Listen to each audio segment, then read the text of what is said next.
Hello, everyone, and welcome to Tune In with Katrina. This is November 17th, and here's what we have on board for this week. If you've been hearing anything about this week from the astrologers, from the mystics, from the people that talk about energetics, you will have heard that this is a potent week.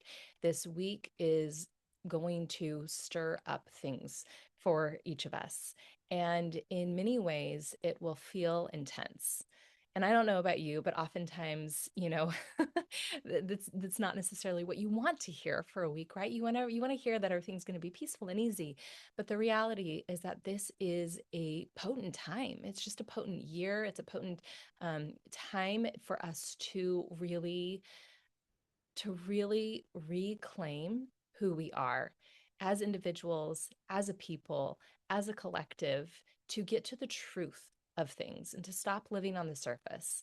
And so we can hold it as, something that's happening to us, but we can also hold it as something that's happening for us. So whatever's being stirred, whatever you're being called to face, whatever intensity is making itself known in your life, consider it a way in to access a part of yourself because the intensity is there.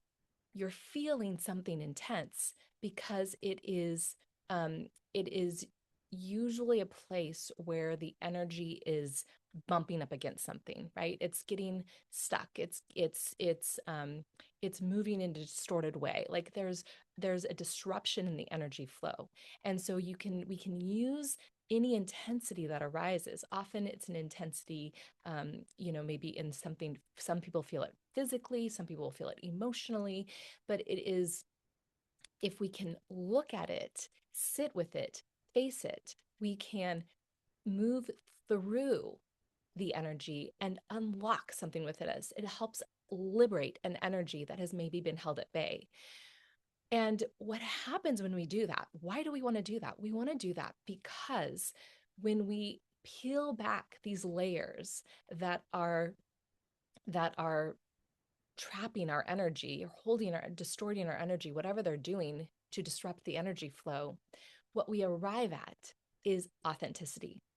And authenticity is the highest vibration, the highest frequency we can hold in our body. A lot of times we think it's love, we think it's joy, but it's actually authenticity.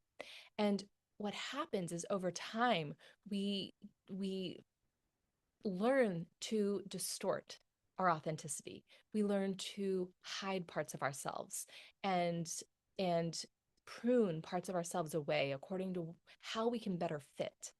And so then our job with becomes to figure out what was peeled away, what is blocking who I truly am from coming through. Why do I feel unsafe letting it come through? What feels scary to me about it?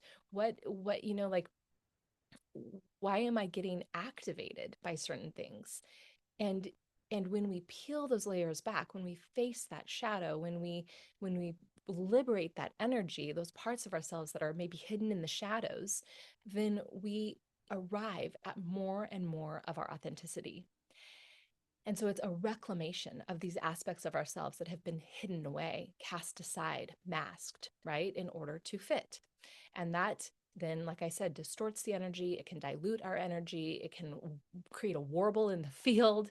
And and the gift, though, in being able to remove those layers when we face that intensity and we look at what's really going on there rather than running away from it, rather than spiritually bypassing it, rather than numbing away from it, then we're able to move this energy in a really honest way and arrive at a greater level of authenticity, which is, again, holding that highest vibration, which supports then our greatest path forward. It supports our um, the most health we could have in our body. It supports the healthiest relationships we can have in this life. So sinking into the intensity is really the invitation to accept here. How do we do that? We have to be willing to meet it. So when I, gosh, long time ago now, got my yoga teacher training, one of the things that my first main teacher challenged us to do was in a pose where we would do really long holds in this yoga and really intense postures.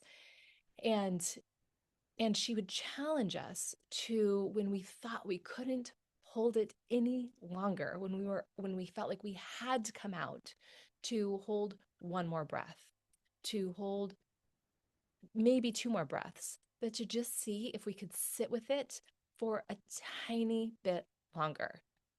And what we learned was that a a we could build our ability to sit with discomfort. And it was very much a physical situation.